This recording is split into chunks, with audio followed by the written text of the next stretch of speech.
Good morning વહાલા વિદ્યાર્થીઓ. Diploma એન્જિનિયરિંગની અંદર સેમેસ્ટર 6 મિકેનિકલ એન્જિનિયરિંગની અંદર તમારો જે સબ્જેક્ટ આવે છે મેન્યુફેક્ચરિંગ સિસ્ટમ, જેમાં આપણે ચેપ્ટર નંબર 1 કન્ટિન્યુઅસ કરી રહ્યા છે. ઇવેલ્યુશન એન્ડ ટ્રાન્સફોર્મેશન એ આપણું ચેપ્ટર નંબર 1નું નામ છે, જેમાં ગઈકાલે આપણે લાસ્ટ લેક્ચરની થોડી ઘણી વાત કરીએ તો એમાં આપણે જોયું હતું કે મેન્યુફેક્ચરિંગ સિસ્ટમની અંદર કોમ્પ્યુટરનું શું ઇમ્પોર્ટન્સ છે તે. થિયરી જ્યારે પડી ત્યારે આપણને ખબર પડી કે મેન્યુફેક્ચરિંગના દરેક સ્ટેજની અંદર કોમ્પ્યુટરનો હવેથી એટલે કે અત્યારે રિસેન્ટલી ભરપૂર ઉપયોગ થઈ રહ્યો છે. ડિઝાઇનથી લઈને manufacturing, planning, inspection, business function, દરેક જગ્યાએ હવે કોમ્પ્યુટર અનિવાર્ય થઈ ગયું છે. કોમ્પ્યુટર વગર ચાલી શકશે નહીં અને જરૂરી પણ હતું. કોમ્પ્યુટર આવવાથી આપણા ઘણા બધા જે પ્રોબ્લેમ હતા એ સોલ્વ થઈ ગયા છે. ઓકે, તે આપણે ગઈકાલે ડિસ્કસ કરી લીધું. ખૂબ જ ઇમ્પોર્ટન્ટ કહી શકાય એવી થિયરી આજે આપણે ડિસ્કસ કરવા જઈ રહ્યા છે. અત્યારથી તમને ગેરંટી આપું છું કે જીટીયુની અંદર અને મિડ સેમેસ્ટરની અંદર આ જે ક્વેશ્ચન છે એ ખૂબ જ મોસ્ટ જ આઈએમપી વારંવાર પૂછાઈ ગયો છે એવો ક્વેશ્ચન છે. ક્વેશ્ચનના માર્ક્સના જો તમે વેટેજ જોશો તો આ ક્વેશ્ચન તમને 7 માર્ક્સની અંદર પૂછાશે. ક્લિયર છે? તો ખૂબ જ ઇમ્પોર્ટન્ટ લેક્ચર છે આજનો આપણો, અને ખૂબ જ થિયરીનું મહત્ત્વ છે. 7 માર્ક્સની અંદર ડેફિનેટલી ક્વેશ્ચન જીટીયુમાં આવશે. તો તમારે આખો લેક્ચર કન્ટિન્યુઅસ જોવાનો છે, તથા જે કોઈ પણ ઇમ્પોર્ટન્ટ પોઈન્ટ, ઇમ્પોર્ટન્ટ વસ્તુ હું બોલું એ તમારે વિડીયો સ્ટોપ કરીને તમારી ક્લાસ નોટની અંદર અચૂકપણે લખી લેવાની રહેશે. ક્લિયર છે? તો પ્રોડક્ટ લાઈફ સાયકલ અને એનું ઇમ્પોર્ટન્સ શું છે, થિયરી તમારે ખાસ યાદ રાખવાની. તમને એમ પૂછી લે એક્ઝામમાં કે explain the product life cycle in detail, અથવા તો explain the product life cycle with it's importance, કે પ્રોડક્ટ લાઈફ સાયકલ શું છે તે સમજાવો અને એનું ઇમ્પોર્ટન્સ, એનું મહત્ત્વ શું છે તે પણ સમજાવો. ક્લિયર છે? તો પ્રોડક્ટ લાઈફ સાયકલ સમજવા માટે તમારે સૌથી પહેલાં ઇન્ટ્રોડક્શન જોવું પડે કે પ્રોડક્ટ લાઈફ સાયકલ એટલે શું. ક્લિયર છે? સરળ શબ્દમાં કહીએ તો કોઈ પ્રોડક્ટ કેટલા સમયગાળા માટે ઉપયોગમાં લેવાય છે અથવા ઉપયોગમાં લેવાય તેને પ્રોડક્ટની લાઈફ સાયકલ કહેવાય છે. ખૂબ જ સરળ રીતના તમને સમજાવ્યું કે તમે કોઈ પ્રોડક્ટ વેચાતી લીધી, હવે તમે પ્રોડક્ટને કેટલા સમય માટે વાપરો છો અને કેટલા સમય પછી તમે એને ફેંકી દેવો છો અથવા ભંગારમાં આપી દેવો છો. તો તમે સ્ટાર્ટિંગમાં પ્રોડક્ટ લીધી અને કેટલા સમય સુધી તમે એનો ઉપયોગ કર્યો એ આખા સમયગાળાને શું કહેવાય છે? એની લાઈફ સાયકલ કહેવાય છે. ફોર એક્ઝામ્પલ, તમે કોઈ નવો મોબાઈલ લેતા હો તો તમે નવો મોબાઈલ લીધો, હવે મોબાઈલ તમે 2 વર્ષ સુધી વાપર્યો અને પછી તમે એને બંધ કરીને મૂકી દીધો અથવા ફેંકી દીધો અથવા ભંગારમાં આપી દીધો. તો તમે ખાલી 2 વર્ષ માટે મોબાઈલ વાપર્યો તો તમારા મોબાઈલની લાઈફ સાયકલ કેટલી થઈ ગઈ? 2 વર્ષ. તમે નવી બાઇક લાવ્યા, એ બાઇક તમે 25 વર્ષ સુધી વાપરી, પછી બાઇક આખી ખલાસ થઈ ગઈ, કોઈ કામની નહીં રહી, તમે એને ભંગારમાં આપી દીધી અથવા ઘરમાં સાઈડ પર મૂકી દીધી. તો એ 25 વર્ષ તમે પ્રોડક્ટ વાપરી, બાઇક વાપરી, તો એ બાઇકની લાઈફ સાયકલ કેટલી થઈ જશે? 25 વર્ષ. ક્લિયર છે? હવે એવું જરૂરી નથી કે લોકો 25 વર્ષ સુધી બાઇક વાપરે. ક્લિયર છે? તો જે પ્રોડક્ટની જે લાઈફ સાયકલ હોય છે ને એ એની જરૂરિયાત તથા ઉપયોગ ઉપર આધારિત છે. પ્રોડક્ટની લાઈફ સાયકલ એ તમે પ્રોડક્ટની જરૂરિયાત અને પ્રોડક્ટનો તમે ક્યાં ઉપયોગ કરો છો એના ઉપર આધાર છે. જો તમને એ પ્રોડક્ટનો ઉપયોગ બંધ થઈ જાય, તમે પ્રોડક્ટ લાવ્યા, તમે એનો ઉપયોગ કર્યો, થોડા સમય પછી તમારી જરૂરિયાત પતી ગઈ, હવે તમારા કામની વસ્તુ નથી, તમે એનો ઉપયોગ નથી કરતા, તો એની લાઈફ સાયકલ 0 થઈ જશે, પતી ગયું એમ કહેવાય ને. જેમ કે તમે બોલપેન લાવ્યા 10 રૂપિયાની, બોલપેનમાંથી તમે લખ્યું, બોલપેનની રિફિલ પતી ગઈ. હવે તમે કોઈ બીજી બોલપેન લઈ આવ્યા તો પેલી જૂની જે બોલપેન હતી એની લાઈફ પતી ગઈ. હવે તમે એને વાપરવાના નથી. તમે નથી વાપરવાના, તમે નથી ઉપયોગ કરવાના, તમને એની જરૂરિયાત નથી, એટલા માટે પણ એની લાઈફ સાયકલ ઓછી થઈ ગઈ એવું કહેવાય છે. ક્લિયર છે? તો શું કહે છે આગળ, અહીંયા જોઈએ આગળ. જો અમુક સમય બાદ તેનો ઉપયોગ બંધ થઈ જશે તો પ્રોડક્ટની કોઈ જરૂરિયાત રહેશે નહીં. પ્રોડક્ટની વેરાયટી બદલાતી જાય તેમજ એક જ પ્રોડક્ટને સ્થાને વધારે સુવિધાવાળી અન્ય પ્રોડક્ટો મળે તો પણ તેની લાઈફ સાયકલ ઘટે છે. એક, તમારી જરૂરિયાત પતી જાય. બીજું, તમે એનો ઉપયોગ કરવાનું બંધ કરી દો. ત્રીજું, એ જ પ્રોડક્ટની તમને જો બીજી વેરાયટી મળે અથવા સતત તમને વેરાયટી મળતી રહેતી હોય તો પણ તમે એ વસ્તુ વાપરવાની એટલે કે એને ઉપયોગ કરવાની બંધ કરી દેવો છો, તો પણ એવું કહેવાય છે કે આ બધા કારણોને લીધે પણ પ્રોડક્ટની લાઈફ સાયકલ ઘટી જાય છે. માર્કેટમાં પ્રોડક્ટના વિવિધ વિકલ્પો, તેની કિંમત, તેની તાત્કાલિક જરૂરિયાત અથવા જરૂરી સમયે તે મળે છે કે નહીં, એ દરેક વસ્તુ પ્રોડક્ટની લાઈફ સાયકલ ઉપર અસર કરે છે. તમને જો સારી વસ્તુ સસ્તામાં મળતી હોય અથવા એ જ પ્રોડક્ટની વેરાયટી તમને મળી જતી હોય, તમને જે વસ્તુ જે સમયે જોઈએ છે એ સમયે હાજર હોવી જોઈએ, તો આ બધી વસ્તુને કારણે પણ પ્રોડક્ટની લાઈફ સાયકલ છે એ વધે અથવા ઘટે છે. મતલબ લાઈફ કેવી છે, આપણી લાઈફ, આપણું જીવન પણ કેવું છે, ટેન્ટેટિવ. કાલે શું થશે, આપણે કેટલા જીવીશું એ નક્કી નથી. એ રીતના પ્રોડક્ટ પણ કેટલી ચાલશે, એની લાઈફ સાયકલ કેટલી છે એ ક્યારેય નક્કી હોતું નથી. હા, નક્કી કરી શકીએ છીએ આપણે ઘણી બધી વસ્તુને ધ્યાનમાં લઈને, છતાં પણ પાક્કી વસ્તુ ફિક્સ કંઈ હોતું નથી. કંપની દ્વારા પ્રોડક્ટની ડિમાન્ડને અનુરૂપ ઝડપથી ઉત્પાદન થાય તે માટે મેન્યુફેક્ચરિંગ સિસ્ટમ વિકસિત કરવામાં આવે છે. જેમ જેમ ડિમાન્ડ વધે તેમ તેમ આપણે પ્રોડક્ટ બનાવીએ અને કસ્ટમરની જે ડિમાન્ડ છે પૂરી પાડીને કન્ટિન્યુઅસલી પ્રોડક્ટ બનાવીને વેચીએ અને પૈસા કમાઈએ. એના માટે આપણે મેન્યુફેક્ચરિંગ સિસ્ટમને સતત ડેવલપ કરતા રહીએ છીએ.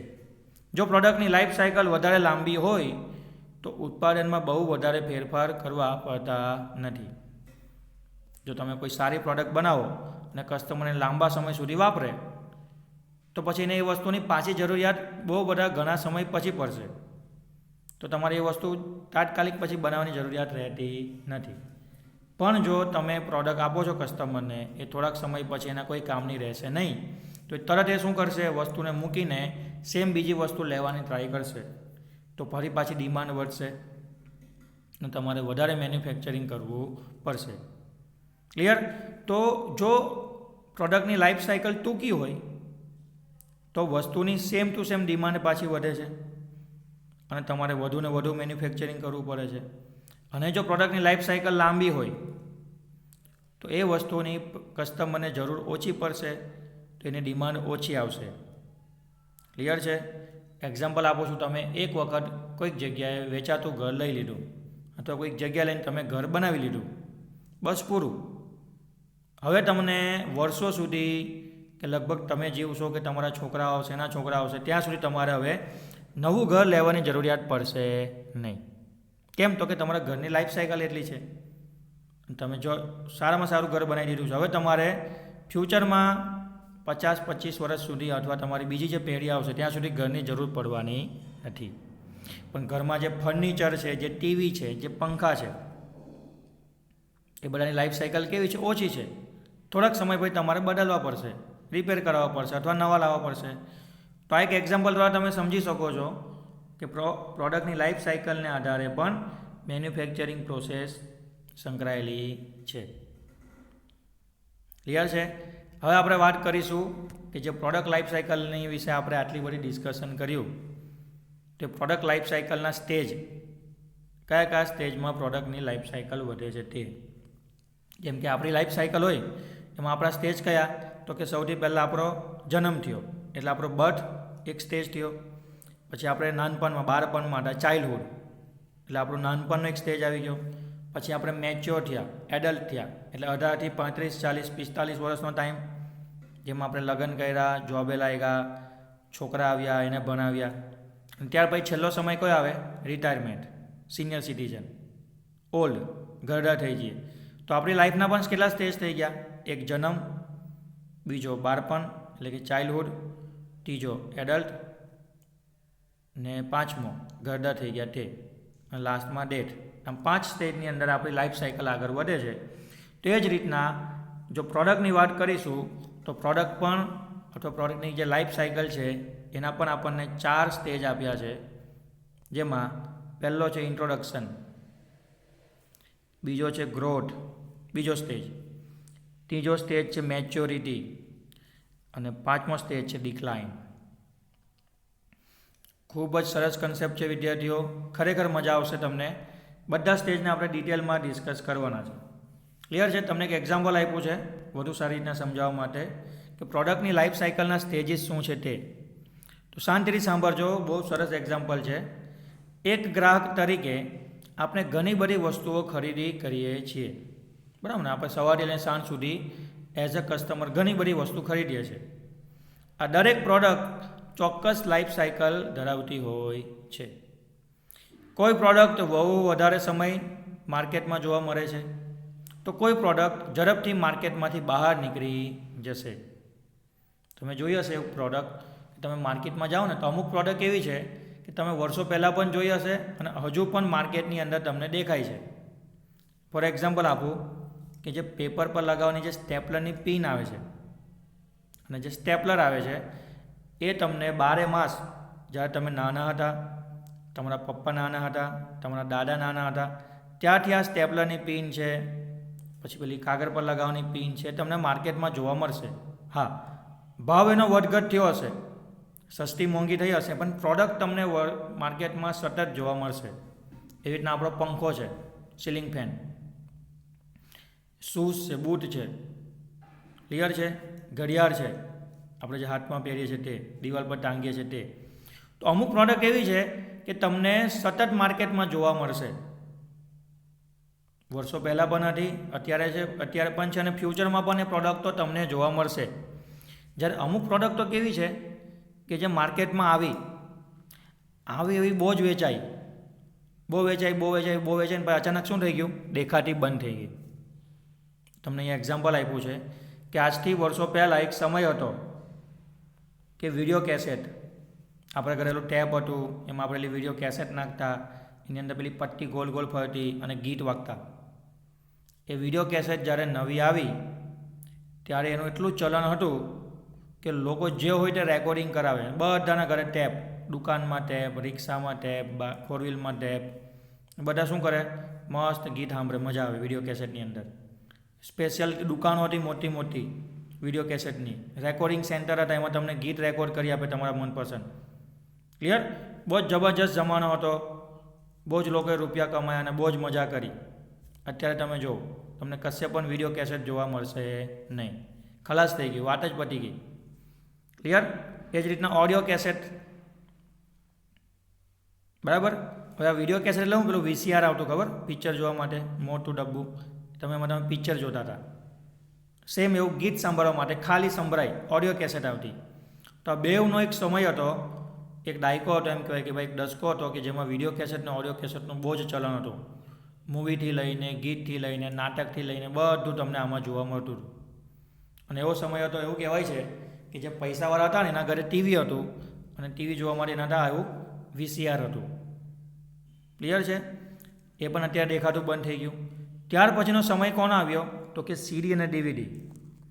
તમે લોકોએ કદાચ CD DVD નહીં જોયા હોય, પણ હું તમારા જેટલો જ્યારે હતો, જ્યારે હું 5મા 6મા કે 8, 9, 10માં ભણતો હતો, પછી થોડોક કોલેજનો સમય હતો, એ વખતે અમે CD અને DVDનો ભરપૂર ઉપયોગ કર્યો છે.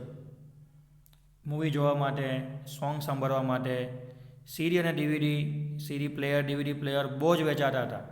જબરજસ્ત વેચાણ, જબરજસ્ત કંપનીઓએ ફાયદો કર્યો. અત્યારે જો માંડ તમને કોઈ CD કે DVD વાપરતું જોવા મળશે. ક્લિયર? CD DVD પછી કોનો સમય આવ્યો? તો કે BRD. આ તો તમને કોઈને ખબર નહીં હશે, લગભગ આવ્યું અને ક્યાં જતું રહ્યું તે પણ કોઈને ખબર નથી. શું નામ છે એનું? BRD. બરાબર? CD અને DVDની ઉપરનું એક લેવલની કેસેટ આવતી હતી, સર્ક્યુલર ડિસ્ક આવતી હતી, બ્લુ રે ડિસ્ક કહેવાય છે. હવે DVD અને બ્લુ રે ડિસ્કમાં ફરક શું? તો કે જે મેમરી, DVDની જે મેમરી હતી એના કરતાં બ્લુ રે ડિસ્કમાં થોડી મેમરી અને ક્વોલિટી સારી મળતી હતી. પણ માર્કેટમાં આવ્યું, લોકોએ વાપર્યું અને હવે સડનલી બંધ થઈ ગયું. હવે અત્યારે તમે માર્કેટમાં જાઓ તો આ વસ્તુ તમને ક્યાંય જોવા મળશે નહીં. ક્લિયર છે? તો આ એક એક્ઝામ્પલ દ્વારા તમને અહીંયા એવું સમજાવવા માંગે છે કે ઘણી બધી પ્રોડક્ટો એવી છે કે સ્ટાર્ટિંગમાં આવી હોય છે, આખું માર્કેટ કવર કરી લે, લોકો એની પાસે ગાંડા થઈ જાય, ભરપૂર વેચાણ થાય અને એક સમય એવો આવે કે પછી આખી આખી કંપની જ બંધ થઈ જાય, કારણ કે પ્રોડક્ટ ચાલતી નથી, થોડાક સમય પછી બંધ થઈ જાય, લોકો કસ્ટમર એનો ઉપયોગ કરવાનું બંધ કરી દે અને અંતે કંપનીવાળા પણ એ વસ્તુ બનાવવાનું બંધ કરી દે છે.